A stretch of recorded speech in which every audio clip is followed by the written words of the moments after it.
हम लोगों को एक उम्मीद है।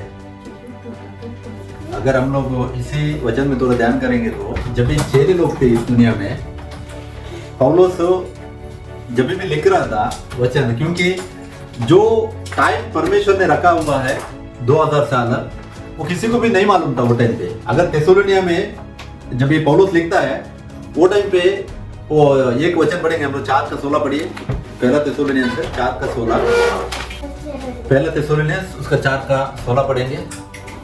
क्योंकि प्रभु आप ही स्वर्ग से उतरेगा, उस समय ललकार और प्रधान दूत का शब्द सुनाई देगा और परमेश्वर की तुरही फूंकी जाएगी और जो मसीह में मरे हैं वे पहले जी उठेंगे। 17 भी। तब हम जो जीवित और बचे रहेंगे उनके साथ बादलों पर उठा लिए जाएंगे कि हवा में प्रभु से मिले और इसी रीति से हम सदा प्रभु के साथ रहेंगे। आमीन, हालेलुया। ये देखिए 16 वचन कहता है कि प्रभु का जो आगमन कैसा रहेगा बोल के उल्लेख करते हैं। कौन है? ये पौलुस है। पौलुस क्या कहते हैं कि प्रभु आप ही स्वर्ग से उतरेगा, उस समय ललकार होएगा। देखो ललकार होएगा मतलब, ललकार मतलब अगर हम लोग निर्गमन उसका 19वां वचन पढ़ेंगे ना, प्रभु का आगमन कैसा था, पूरा धूमधाम से था। वो टाइम पे ऐसा था कि अगर मूसा को बोलता था परमेश्वर, एक अगर पशु भी, जानवर भी आकर अगर उसको पहाड़ को टच करेगा तो उसको डेथ होता था। मतलब ऐसा ललकार के साथ परमेश्वर आ रहा था। और बोलता है इधर वचन, और प्रधान दूत का शब्द सुनाई देगा। प्रधान दूत कौन है? मिकाएल है। अगर हम लोग यूदा एक उसका 9वां वचन पढ़ेंगे तो उधर स्पष्ट मालूम पड़ता है, वो उसका शब्द रहेगा और उसका शब्द बोलेगा तो वो धूमधाम से रहेगा। उसके बाद और परमेश्वर की तुरही फूंकी जाएगी। देखिए इधर बोलता है परमेश्वर की तुरही फूंकी जाएगी। मतलब क्या है? परमेश्वर की तुरही फूंकी जाएगी, क्योंकि जो मरे हुए लोगों को पहले तुरही सुनेगी, उसके बाद प्रधान दूत का शब्द हम सुनेंगे, क्योंकि यीशु मसीह को हम लोगों ने ऑलरेडी सुन लिया है। जो लोगों ने यीशु मसीह को सुना है, वचन कहता है कि यूहन्ना अगर 11वें चैप्टर में हम लोग पढ़ेंगे तो उधर यीशु मसीह ने कहा था, क्योंकि मैं ही पुनरुत्थान और मैं ही जीवित हूँ। क्योंकि उसका आवाज उधर लाजर के बारे में हम लोग ध्यान करने के टाइम हमको मालूम पड़ता है कि लाजर ने उसका आवाज सुना था। मतलब क्या है? लाजर पाताल में गया था, फिर भी पाताल तक उसका आवाज सुनकर वो वापस वो बॉडी में आया, वो दिखा हुआ है। उसी को जीवन मिला था लाजर को उधर बॉडी में, लेकिन पुनरुत्थान भी उसका होएगा जैसा हमको भी होएगा। और इधर वो वचन हम लोगों ने पढ़ा था कि 3 चीज होगी। एक तुरही फूंकी जाएगी, क्योंकि जो मसीह में सोए उनको उठने के लिए, और उसके बाद दूसरा चीज होएगा, प्रधान दूत का शब्द सुनाई जाएगा। मतलब जो लोग बदन में हैं उनको वो शब्द सुनेगा। और उसके बाद परमेश्वर खुद, मतलब यीशु मसीह खुद क्या हो जाएगा? ललकार के साथ उतर कर आएगा बोल के वचन लिखा है। लेकिन अब ध्यान करने वाले वचन है 17 वचन, उनके साथ बादलों पर उठा लिए जाएंगे कि हवा में प्रभु से मिले और इसी रीति से हम सदा प्रभु के साथ रहेंगे। आमीन, हालेलुया। इधर पौलुस क्या लिख रहा है? इधर कहता है कि तब हम जो जीवित और बचे रहेंगे। मतलब क्या है? पौलुस को भी नहीं मालूम है वो दिन और वो घड़ी कौन सा है। इसके लिए बोलता है हम जब अगर जीवित हैं तो क्या हो जाएगा उधर से 2000 साल हो गया। देखो पौलुस भी खुद नहीं जानता था जब वचन लिखा ना, क्योंकि वो टाइम किसी को भी नहीं मालूम। यीशु मसीह ने स्पष्ट कहा है। अगर मार्कुस 13:32 में हम लोग पढ़ेंगे तो यीशु मसीह बोलता है कि पिता को ही मालूम है, सिर्फ किसी को नहीं मालूम है बोल के उसने उल्लेख किया है। और इधर पौलुस को भी देखो मालूम नहीं। पौलुस सोचा क्या है? यीशु मसीह गए अभी आएगा। अगर थेसलोनी 2 चैप्टर पौलुस लिखने के टाइम में ना, वो उसी टाइम का जो सिचुएशन को लेकर लिख रहा है। मतलब विरोध करने वाला निकाल जाएगा, तभी वो मसीह विरोध प्रकट हो जाएगा। वो टाइम का रूलिंग के ऊपर वो लिख रहा है उधर, क्योंकि ये टाइम मालूम नहीं है, पौलुस को भी नहीं मालूम है। इसके लिए बोल रहे हैं हम जीवित हैं तो हम उसके साथ जाएंगे बोल के बोल रहे हैं। लेकिन देखिए अब से 2000 साल, जैसे आपने यूहन्ना के बारे में बताया था। यूहन्ना देखो, यूहन्ना तो एकदम प्यारा चेला था यीशु मसीह का, साथ में रहे हुआ चेला था। लेकिन जब भी उसका 95 का उम्र कुछ था ना, उसको 90 का ऊपर था वो, और वो क्या कर रहा था? बुढ़ा था, चल भी नहीं सकता था। और वो पतमोस का द्वीप में क्या कर रहा था? वो पत्थर तोड़ने के लिए जा रहा था, डाला था। अभी देखिए जस्ट हम लोग एक सिचुएशन को अगर हम लोग ध्यान करेंगे तो, और अभी का जो प्रीचिंग कंपेयर करेंगे तो मेल मिलता है दोनों। अभी का प्रीचिंग में सब प्रीच करते हैं कि यीशु मसीह के पीछे आ जाओ, तुमको धन आएगा, संपत्ति आएगा, वो मिलेगा, ये मिलेगा बोल के।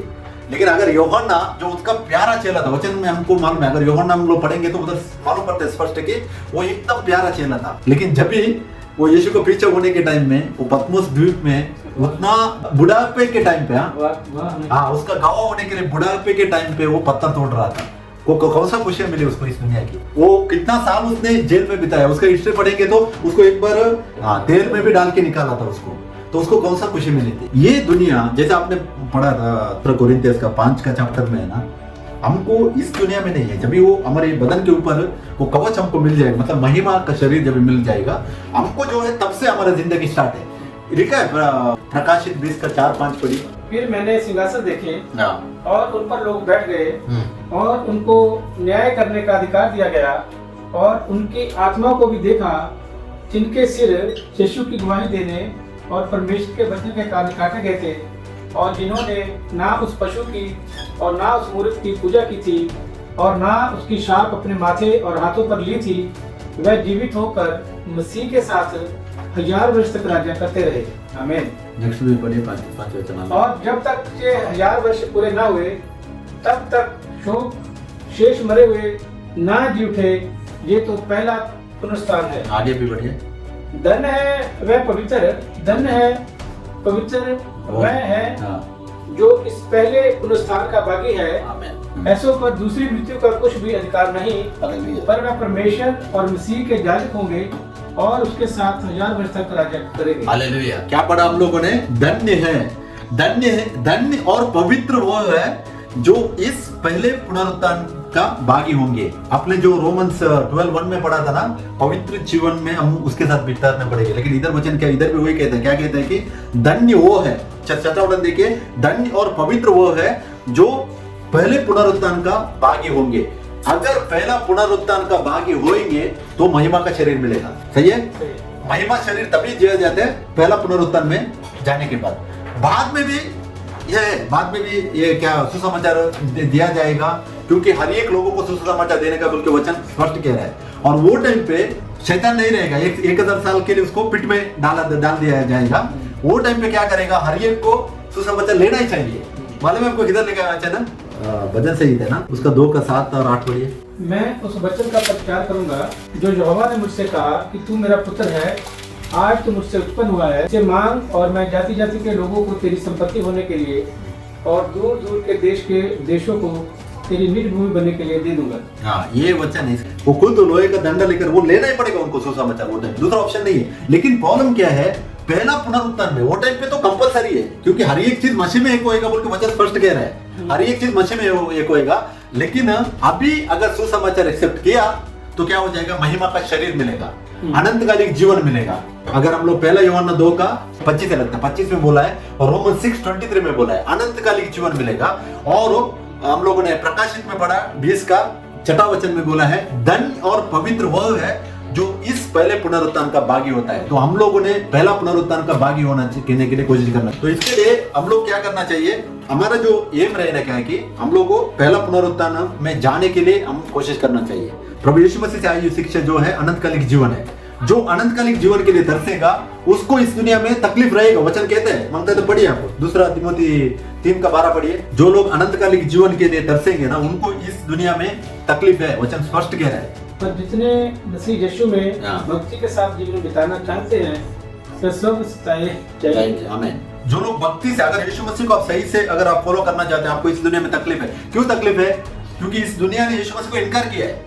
अगर आपको कोई आके बोलेगा कि नहीं यीशु मसीह में आने के बाद हमको आशीष मिलेगा, वो गलत शिक्षा है। तकलीफ इस दुनिया में क्यों? यीशु इस दुनिया के लिए यीशु मसीह नहीं मांगते हैं, स्पष्ट है, उसको इनकार किया है। इसके लिए यीशु मसीह ने यूहन्ना 16 का 33 में क्या कहता है कि तुम ढाढ़स बांधो, ओके, क्योंकि इस दुनिया में तुमको क्लेश है, लेकिन तुम डरो मत, मैं तुम्हारे साथ हूँ।